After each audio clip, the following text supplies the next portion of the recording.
Hay algo malo en mi sangre.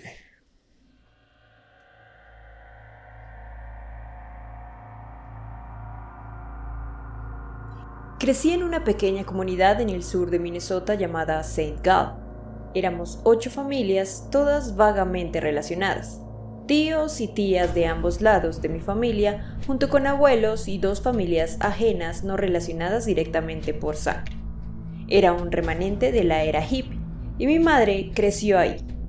Originalmente estaba destinado a ser una especie de comuna agrícola para personas que querían vivir en sus propios términos sin desconectarse por completo de la red. No es como una reunión religiosa o un culto como muchos creen.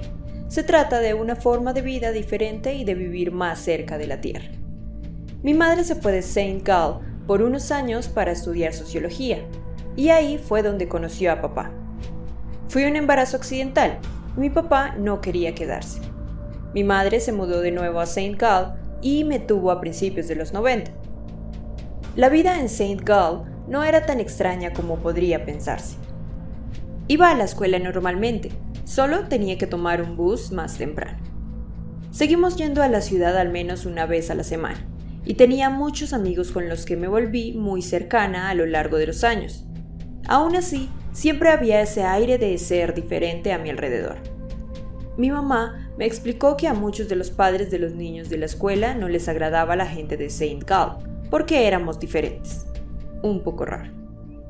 Mi mamá estaba aterrorizada por muchas cosas, pero sobre todo por la sangre. Ese era su miedo número 1, y si alguna vez me lastimaba, ella intentaría encubrirlo lo más rápido posible. Fue extraño, porque vi a los niños rasparse sus rodillas en la escuela todo el tiempo sin que nadie se asustara. Nunca me lastimé así que mi madre insistió en que fuera innecesariamente cuidadosa. Llegué al punto en el que a veces tuve que usar coderas y rodilleras en la escuela, lo que me metió en muchos problemas con los abusadores. Pero mi infancia vino y se fue. La escuela primaria se convirtió en secundaria y esta a su vez pasó a ser la preparatoria. Las cosas se pusieron difíciles entonces, muy rápido. En el mejor de los días yo era una niña de Gall, pero la mayoría de las veces simplemente me llamaban fanática de Jesús, cultista o incluso tiradora escolar. Me tildaron de forastera sin que realmente hubiera una razón. Supongo que eso es lo que se siente ser un adolescente. También me negué a tomar las precauciones que me pidió mi madre. Dejé de usar coderas y rodilleras en la clase de gimnasia. Nuestra maestra tenía un trato en el que los niños podían ir al gimnasio en lugar de practicar deportes de equipo, pero yo estaba cansada de estar separada. Me comprometería con mi madre al usar varias capas de ropa, pero por lo general solo esperaba a que ella se perdiera de vista antes de quitarme algo. Si alguna vez supiera que soy bastante buena tanto en fútbol como en baloncesto, le daría un infarto. Fue durante esas primeras clases de educación física que comencé a notar algo diferente en mí. Claro, todavía estábamos creciendo, pero yo tenía algo un poco diferente. Yo era casi completamente lampiña en comparación con los otros chicos, y mi cabello se estaba volviendo más claro. Pasé de cabello castaño a rubio fresa en unos 2 años. También comenzaba a notar un olor extraño proveniente de los otros chicos. Realmente apestaban. Me tomó varias semanas darme cuenta de que en realidad no eran ellos los que eran diferentes. Yo lo era. Olían como se suponía que la gente debería oler. Mi sudor, por otro lado, era más dulce. No necesariamente en el buen sentido, pero simplemente extrañamente dulce en comparación. No azucarado, pero más parecido al olor de lácteos espesos. No lo había pensado, solo pensé que así era como se suponía que olía el sudor. Hice un amigo en la escuela secundaria, Darren, un tipo bajito que entraba y salía de los grupos sociales como si fuera su trabajo. Hablé con él sobre eso y le pedí que me oliera. Raro, lo sé. Y estuvo de acuerdo en que algo andaba mal. Me convenció de hablar con la enfermera de la escuela, pensando que podría ser algo así como diabetes.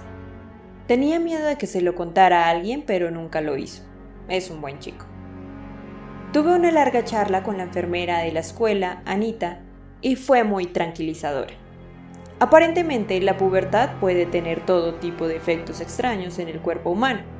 Un olor dulce proveniente de tu sudor no era lo peor que había visto, o en este caso, olido. Era extraño, claro, pero este era un momento extraño para ser humano. Aún así, decidió realizar algunos análisis de sangre solo para asegurarse de que mis niveles de hierro y glóbulos blancos estuvieran bien. Tan pronto como metió la aguja en mi brazo, retrocedió y arrugó la nariz. La jeringa cayó al suelo y me levanté. Cogió un pañuelo y empezó a sonarse la nariz rápidamente una y otra vez.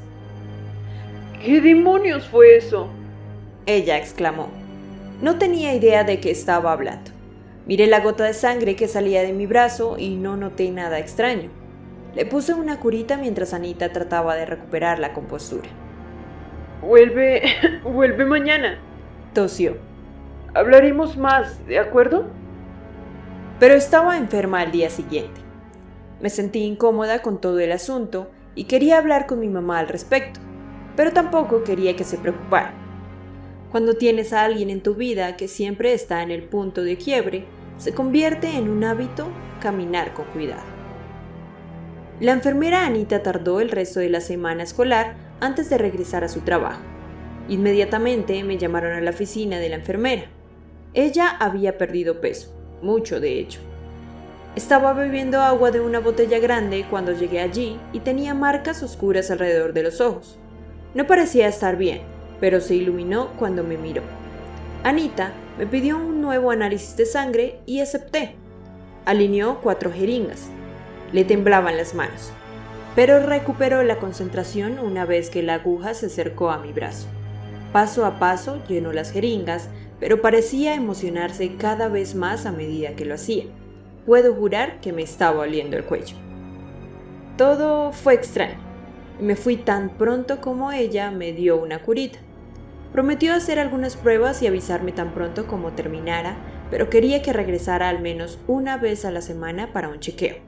Aparentemente, el sudor con olor dulce fue más importante de lo que había anticipado. Le pregunté si debería ver a un médico, pero ella se limitó a negar con la cabeza. Cuando salí de la oficina de la enfermera, miré hacia atrás. Ella estaba parada en la puerta mirándome desde el otro lado del pasillo. Sus ojos no me perdían de vista. Ella miraba mi cuello mientras bebía de su botella de agua. Esta vez le dije a mi madre. No tenía idea de cuán exageradamente reaccionaría. En lugar de hablar con la enfermera Anita, me sacó de la escuela el mismo día. Ella arrojó nuestras vidas enteras en cajas, rompiendo al menos la mitad de nuestra vajilla en el proceso. En menos de un fin de semana, había empacado todo y alquilado un camión. Apenas tuve tiempo de despedirme de mis abuelos antes de que saliéramos de la ciudad. Me vi obligada a cambiar de número de teléfono y mi madre juró que si no eliminaba mis cuentas de redes sociales, destrozaría todas las pantallas táctiles que teníamos. Nunca la había visto así antes. Estaba aterrada. Así es como terminamos en Michigan. Por supuesto, mi mamá no pudo vigilarme todo el día. Tuve tiempo para registrarme en mis redes sociales. Darren, todavía incrédulo de que me fuera tan pronto, me dijo que las cosas se habían puesto raras en la escuela. La enfermera Anita había comenzado a hacer preguntas sobre dónde me había mudado y cuando el director no pudo revelar esa información, se puso agresiva. La policía se involucró y reveló que ella había tomado mis muestras de la sangre y se las había llevado a casa. Las cosas no estaban claras en ese punto, pero Darren, cuya madre trabajaba en la oficina del alguacil, había hablado durante la cena sobre la enfermera Anita aparentemente bebiendo sangre directamente de las jeringas. Pero eso no fue todo. En los días siguientes fue detenida.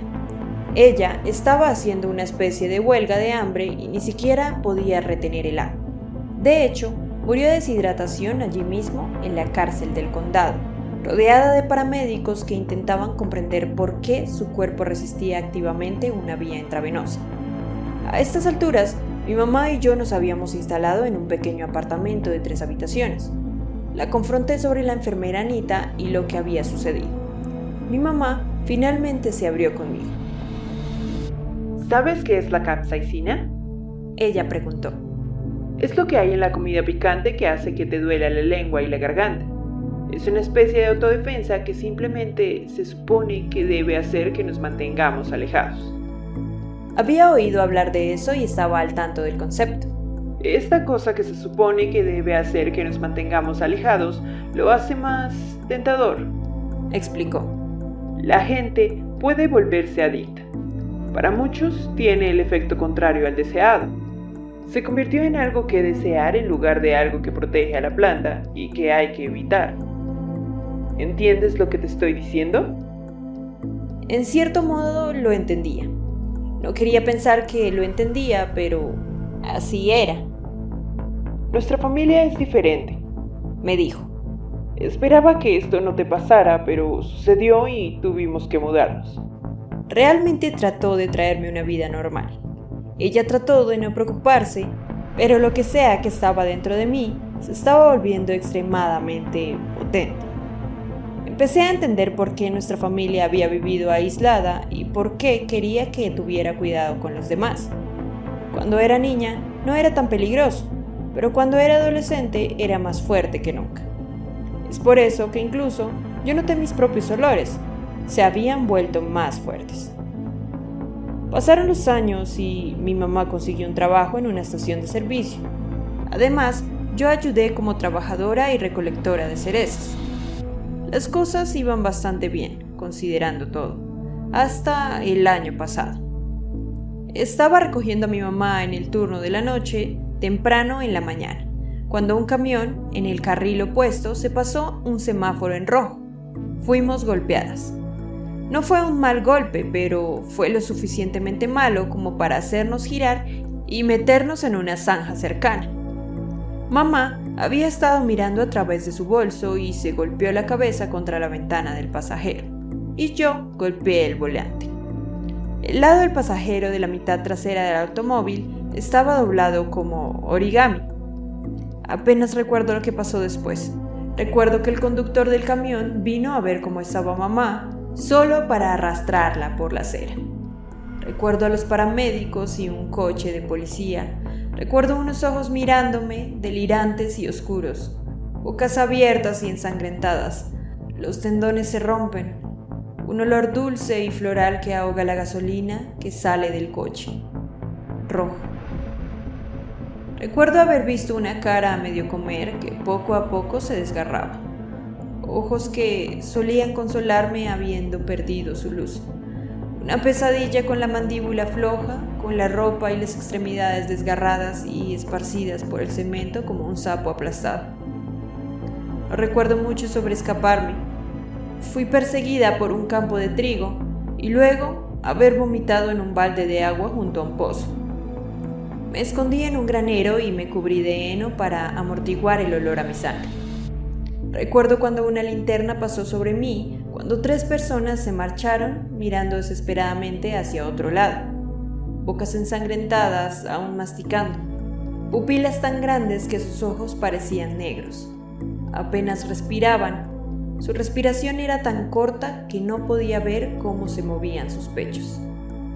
Sin embargo, lo hice. Escapé. Nunca hablaría de esto con una persona, ya que no quiero arriesgarme a que nadie me encuentre. Me he mudado 2 veces desde ese incidente y estoy empezando a comprender lo que soy. El problema es que empecé a tener cataratas. Lo sé. Está en una etapa temprana, pero definitivamente está ahí y está progresando rápidamente. Voy a necesitar cirugía. Alguien tiene que operarme. Y yo solo me temo que nunca despertaré de esa cirugía. No tengo ni idea de qué hacer. No puedo vivir así, temiendo constantemente que alguien se acerque demasiado y me huela. No es de extrañar que mi mamá tuviera que dejar a mi papá. No es de extrañar que siempre tuviera miedo. Todos ustedes me están cazando, solo que aún no lo saben.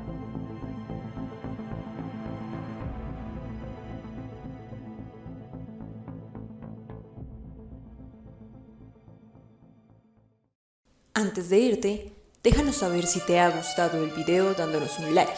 También te invitamos a que eches un vistazo a nuestro contenido y si es de tu agrado puedes suscribirte y activar la campana de notificaciones en la opción todas, para que YouTube te avise siempre que subamos un nuevo video. Y una vez lo hagas, solo Deja que el silencio hable y que los susurros griten.